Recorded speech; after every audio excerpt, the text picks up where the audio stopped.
four speakers today. We can start from right to the left. My side.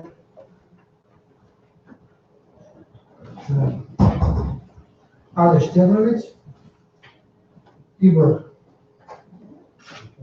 Kučar, Konstantin Burdun, Zlatar Minchev, and me, Dejan Kraljevski.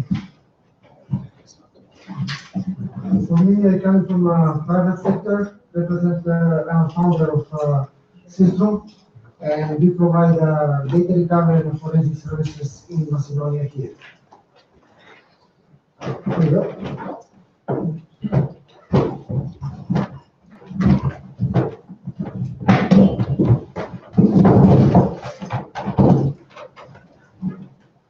Topic for this panel will be human factor challenges for social engineering and advanced persistent threats.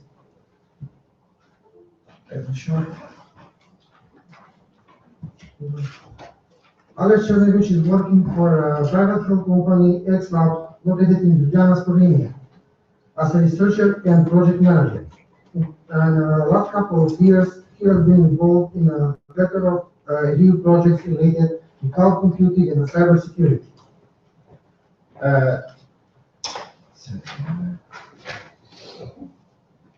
Tibor Kučar is a computer security expert in Croatia National CERT, responsible for day-to-day security operations and maintenance, computer forensic, product evaluation, testing, system administration, and etc. Konstantin Burdun, Chief of Operation Officer, CERT private company from Romania. And Zlatar Minchev, it's an associate professor with the Institute of Information and Communication Technologies, Bulgarian Academy of Science. His achievement is in the field are highly appreciated by UN, EU, and NATO. Recognized as a NATO opinion leader in a security on security problems, and NATO opinion leader on a cyberspace security. First today, we'll talk Konstantin Burdun from Romania.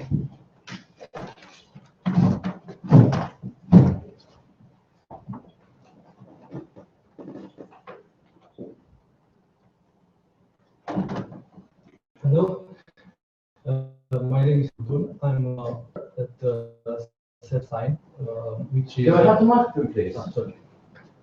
Thank you. So my name is Costin Burdun. I'm a Chief Operation Officer at CERT, which is a company in Romania, a company member of a UTI group company, group of companies. CERT is acting like a private CERT in Romania. And among other services that is providing, like qualified certification services, electronic archiving, and other trust services. We, as a private sector in Romania, we believe that the cooperation between public and private sector is very important in order to develop further the cybersecurity field domain. We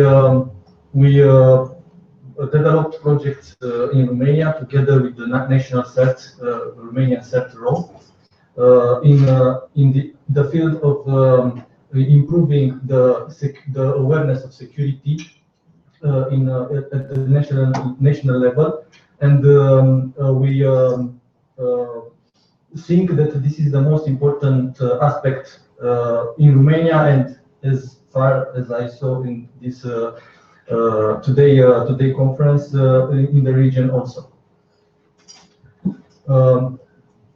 For the presentation today, I will emphasize this aspect of security awareness connected to social engineering in the reality, in the cyber reality today. Okay, so a few words about the cyber threats evolution. It's obvious that in the past years, now we have in the same time all the range from all the range of of cyber threats from freelance hackers, small criminal groups, terrorist groups, cyber espionage, organized crime, but also nation-state cyber attacks, and finally, but unfortunately not so rare today, kinetic cyber attacks. Also, the cyber tools used in attacks have evolved as well from traditional cyber crime, which focused mostly on some financial aspect, to complex tools capable of performing multiple tasks and download additional modules with functionalities on demand. Actually, we have now a situation with implementation of true cyber weapons.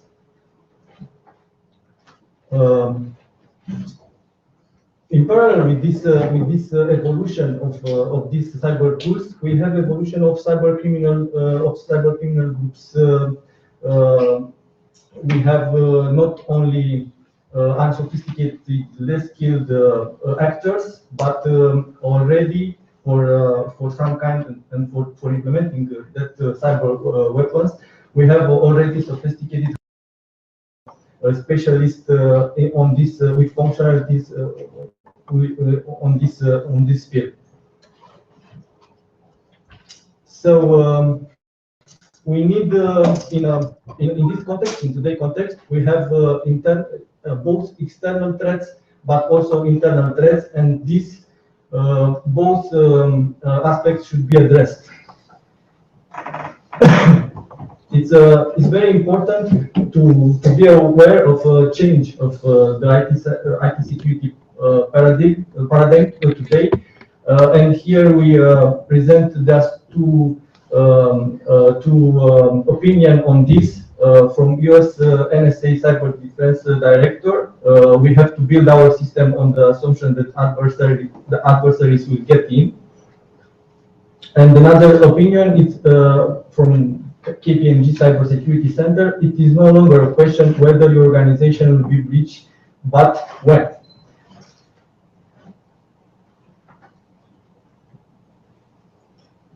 If we are looking at the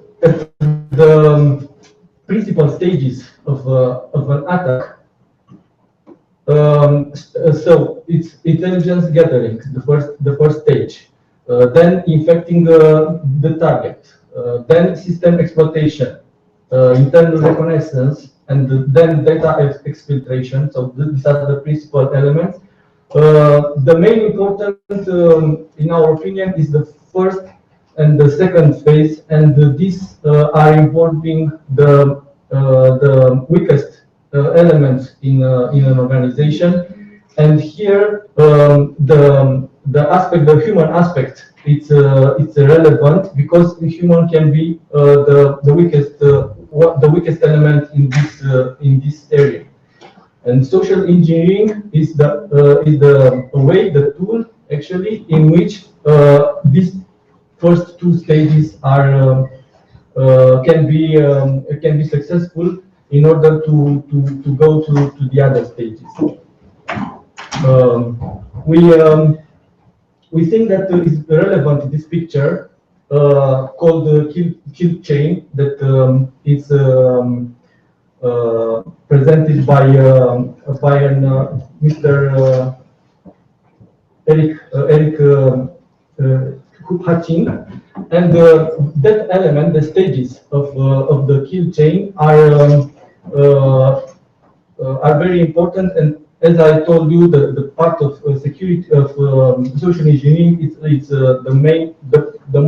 one of the most important in this field.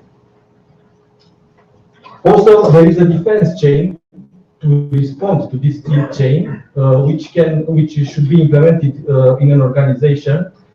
And the main part of this defense chain are to have a plan for what to protect, what are your assets, what type of protective controls you should implement, then to build this plane, to acquire competencies, to build skill specialists, monitor, operate the technical solution, CIM systems, perform reviews, and make incident response exercises in order to be prepared. Then detect, respond, and report. There are the important stages in treating an incident, and based on the report to improve and to keep the tools and procedure and processing in a maturing loop. Actually, the security approach today is as this part, principal parts: prepare, protect and prevent, detect and respond, and then based on this lesson learned, the cycle starts again.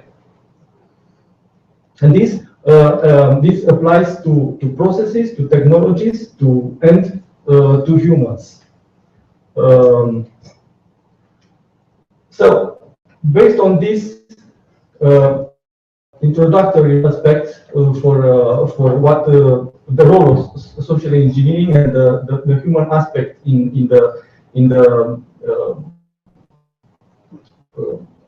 all the stages of an attack and the response for cyber attack, it's a very important thing that security awareness continuing process should be implemented in organization and at high level, national levels through education. Thank you very much. Thank you for your presentation. The next one will be Mr. Sernovic. Please. Excellent.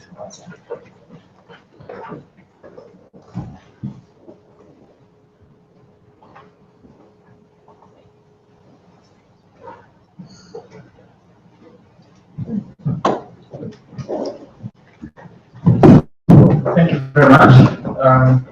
I would like to thank the organizers for inviting me and giving me the opportunity to talk about the human factor challenges for social engineering and also present our view on the advanced persistent threat. So my name is Aleš Černinec.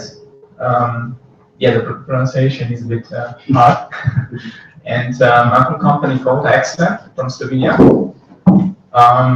First, I would like to introduce and say some words about the company. We were founded in 2001, and currently we have around 100 employees, which is the main price. The Excellent is also Slovenian and first biggest EU researcher. Measuring in euros, basically.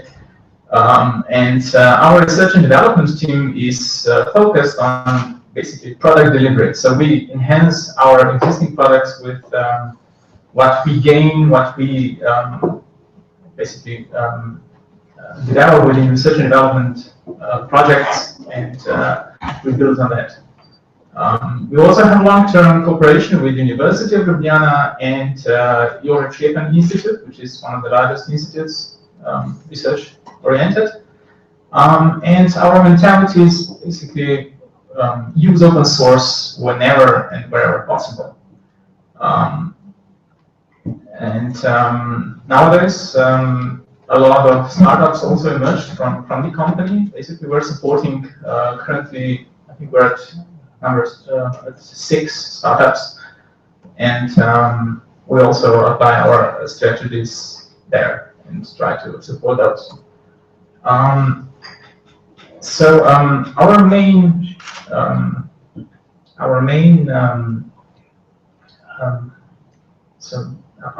aim and basically what we do is cloud computing. We're cloud computing oriented. And within our deployments, we use a lot of cloud security so our solutions within cloud security and also mobile security. So within EU research projects, we participate with our know-how for mobile devices, how to detect how to detect malicious events going on mobile devices and aggregate those events to the central database and create some knowledge on that. From my side, I was IT guy at the company.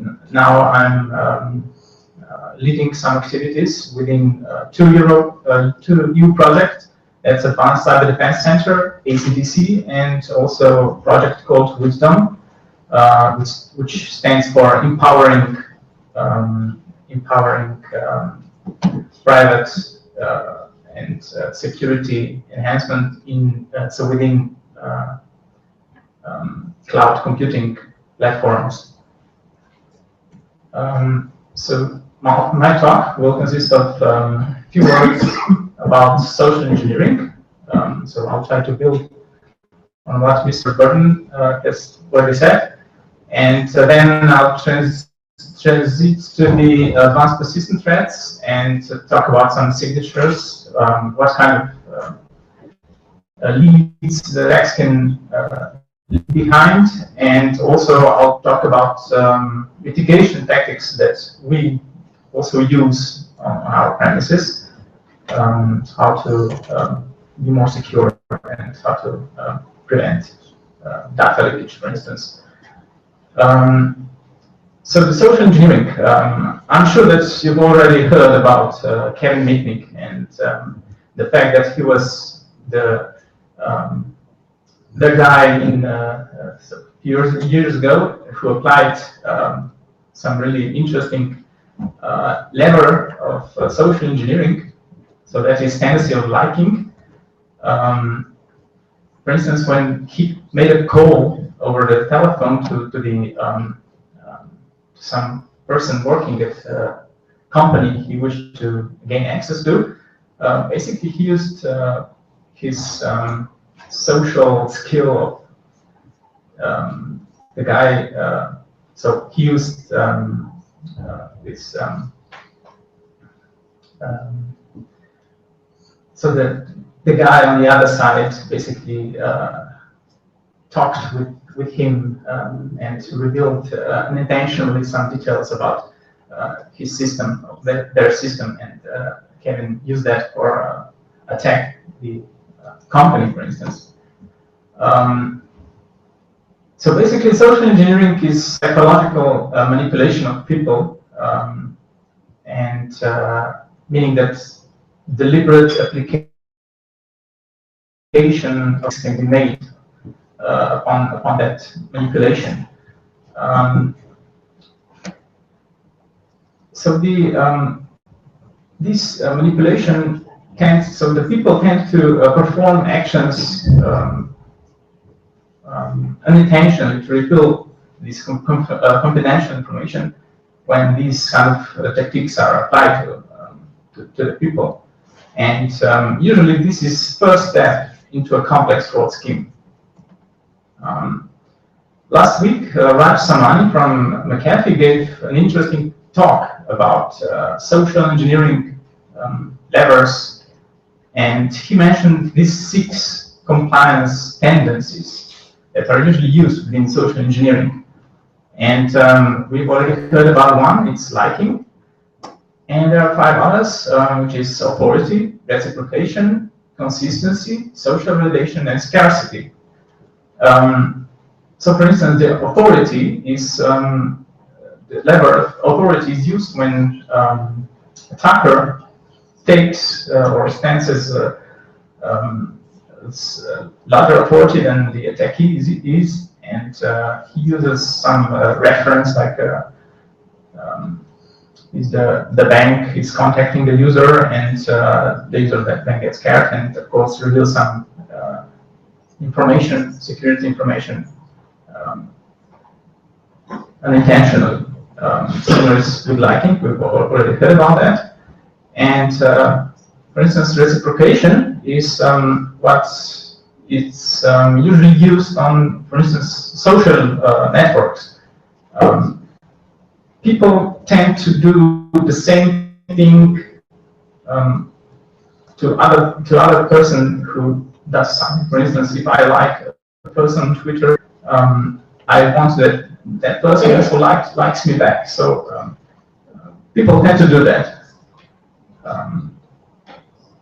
For instance, consistency is a lever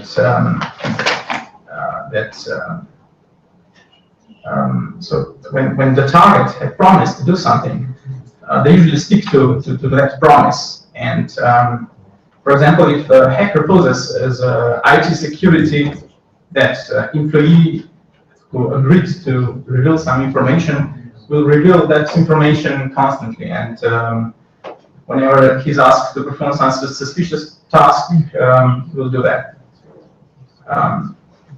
In social validation tactics, so this is when the group of people gets, for instance, a phishing mail, and me as being part of the group say, okay, so everybody got that mail, I'll go with that, I'll buy that. For instance, scarcity is also the tendency of people that they comply when they believe that something is in short supply. For instance, if spoofing email claiming to be from a bank, asking the user to comply with that request, or else his account or her account will be disabled within 24 hours. We're under pressure, and will reveal some information that we shouldn't. So the weakest link, yes, it is a person, and it's a problem to monitor users, people using IT infrastructure. The way to mitigate that is, of course, to raise awareness regularly, perform some talks about new, for instance, phishing schemes, new security issues. But in my opinion, it's we should automate things as much as we can to support some decisions. So these results from automation can be used as a basis for decisions later. For instance, security monitoring can be automated, as we'll see later. There is a way to deploy monitoring sensors on infrastructure automatically. We can also automatically execute secure services. So secure execution of services can be automated. And also the detection of potential attacks can be aggregated to some higher level, and also used as a basis for decisions later. But what does phishing, for instance, make an advanced persistent threat? Where is the line? For instance, in our experience, so we have on our premises, we deployed a SpamTitan appliance, and at some point, that was 2 months ago, we got a lot of emails from different domains which were valid and which were known. We got a lot of emails with suspicious attachments, and none of the major security software providers did detect that attachment as being malicious. And it turns out that attachment contained a variant of DRIDEX, which is banking trial.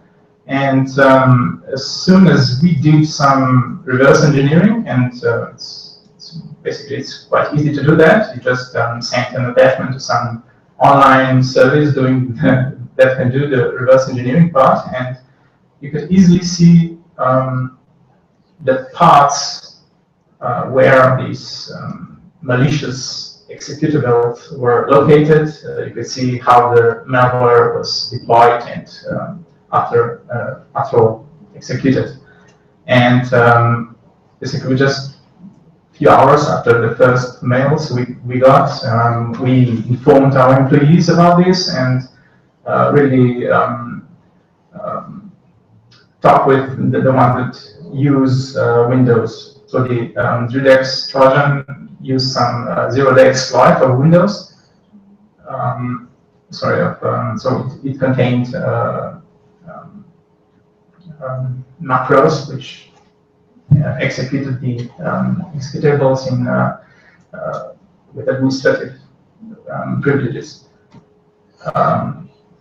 So the persistent part of this threat is, of course, when the malware is deployed, it is operated in some larger period of time. So in our opinion, that advanced part of advanced persistent threats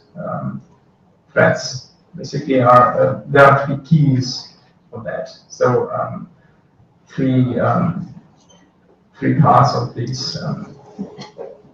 So basically, it's spear phishing, which makes these attacks really pointed at decision makers, for instance, or really important employees. These kind of attacks usually usually exploit some zero-day vulnerabilities of operating system or of mailing system, for instance. And these kind of malware are really specific. So these can be also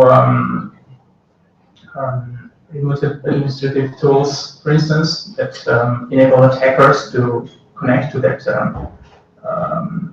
to the attacked computer, for instance, and perform some malicious actions there, or just observe what is going on there.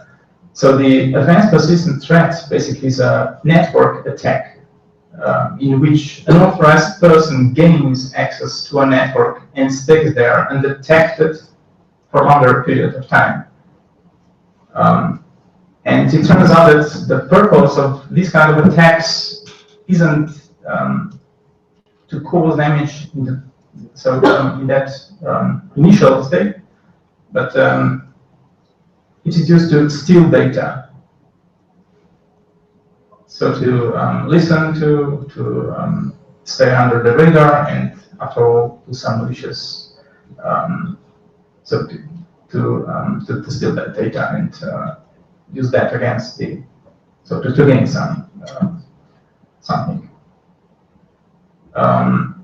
So the advanced persistent threats are concealed, are continuous, aimed at high-value targets, and use well-known attack vectors such as malware, which is usually not detected, so it uses zero-day exploits, and social engineering tactics, those that we already mentioned. And as goes for the relation towards the botnets, in my opinion, the APTs are basically a subset or are more specialized botnets where the bots are attacked by, so the malware makes the bot available to the master, to the bot master, and that bot master can exfiltrate the data from the attacked persons. And how to mitigate that? Basically, each APT signature, so the APTs usually leave behind signatures such as, so the digital fingerprints, for instance, such as spear phishing emails are usually left behind, and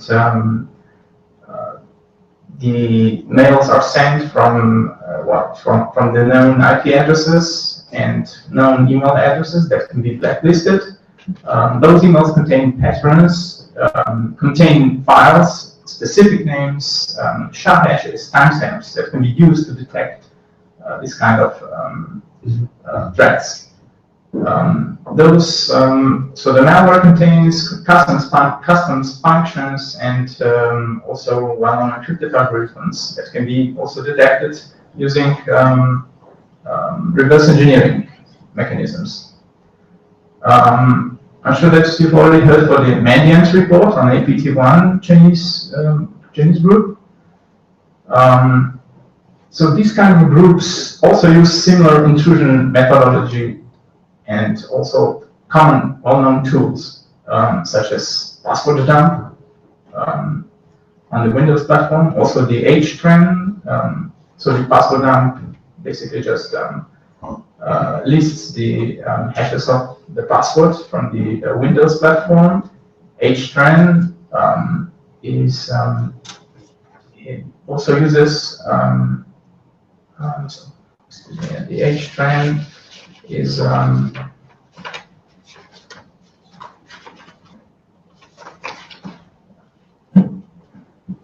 basically a Windows Trojan, and similar to GhostThread, which is a remote administrative tool that can be used to take screenshots of attacked resource and send that to the, for instance, to some bot master, for instance. So distinguishing one threat group from another is possible through gaining information through the analysis of the malware deployed and some technological tools that can be put in place. And this is where we come to the security monitoring.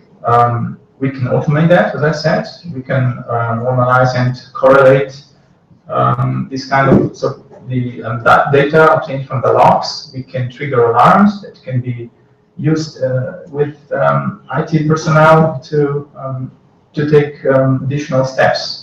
So, for instance, if the personnel collect of the vulnerabilities, those alarms can be evaluated and potential threats filtered. Those threats can be can be associated with scores, can be ranked, and based on the ranks, we could use and propose some remediation solution. Of course, the security visualization can help, and so can help IT personnel to identify the threats. So yeah, there is a need of early warning system, as I said. We are also part of some EU projects, for instance, as I said, Advanced Cyber Defense Center, and also Wide Impact Cybersecurity Risk Framework, WISER, which so its intent is to evaluate existing cybersecurity risk frameworks on smaller pilots, and after that, those security risk frameworks can be enhanced, and it will be deployed on larger pilots and evaluated also there. So, how do we mitigate this kind of threats on our premises? We take care of our infrastructure by ourselves, and we have our own internal incident response team. And we notice that most current incidents come from inside due to misconfiguration of systems of services. We have deployed our own private cloud based on OpenStack. We use OSSEC agents, which are embedded in virtual environments. We also have deployed honeypots based on open source solutions like Keypoint and Nina. The private cloud has configured the virtual private network in such a way that the VPN, so that the sections are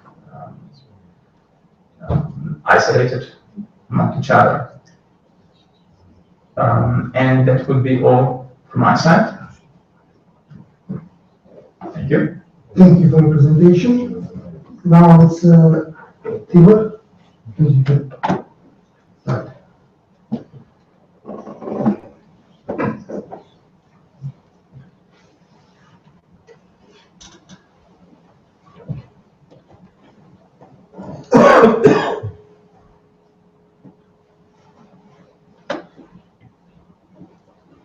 Hello everybody, my name is Tibor Golčar and I work as thank you.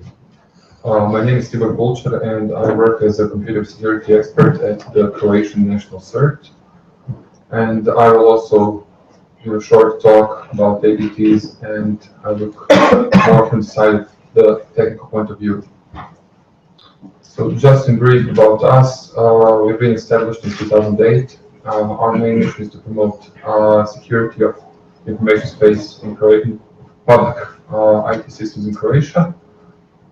Basically, we coordinate incident response in major incidents and solve smaller ones ourselves. We have the usual search tasks, publishing advisories, tracking vulnerabilities, notifying our constituency about new threats, and so on. If there is a need for it, we do on-site forensics, malware analysis, vulnerability scans, and so on.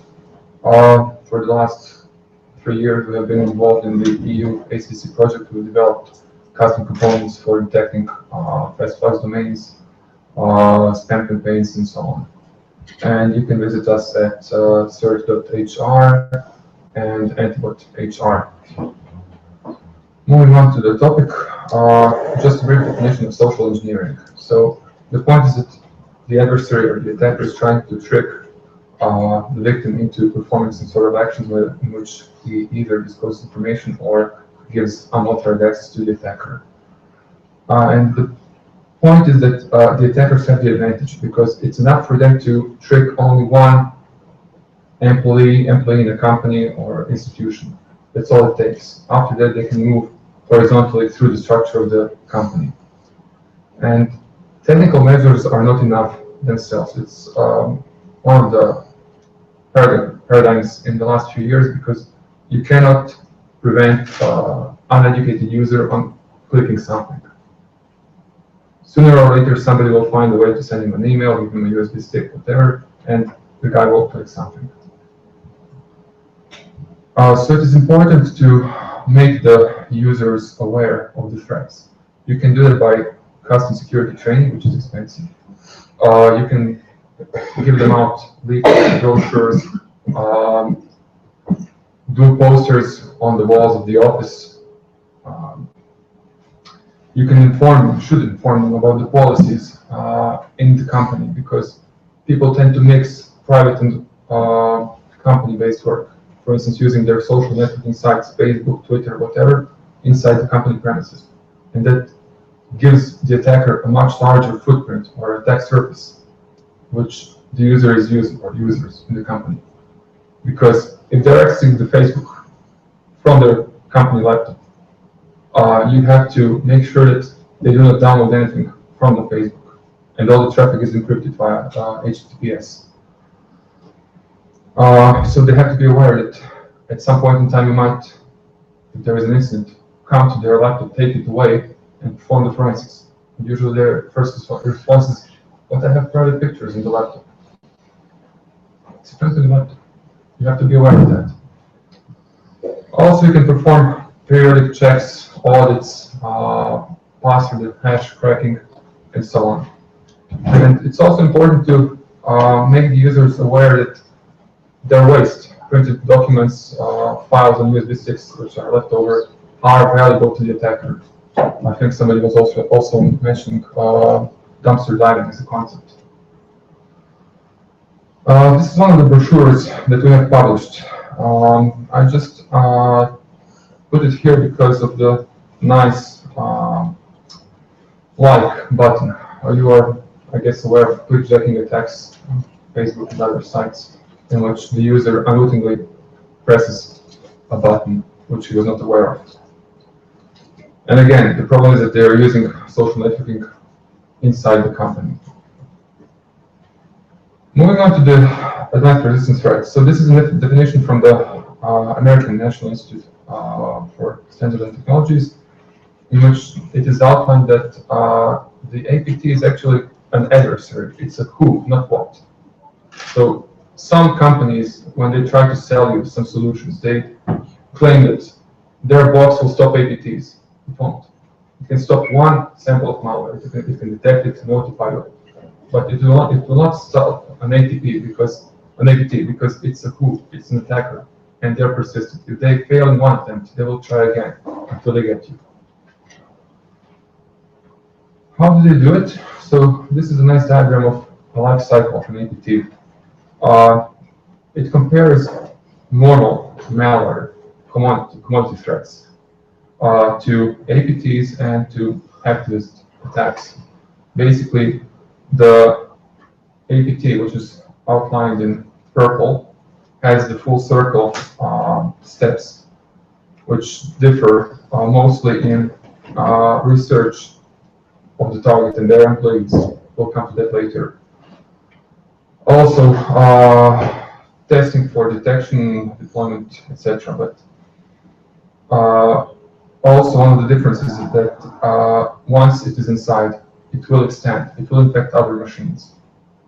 A hacktivist malware will probably try to steal some data, try to make a defacement, try to use the computer for DDoS attacks. But APTs usually tend to infect other machines in the network.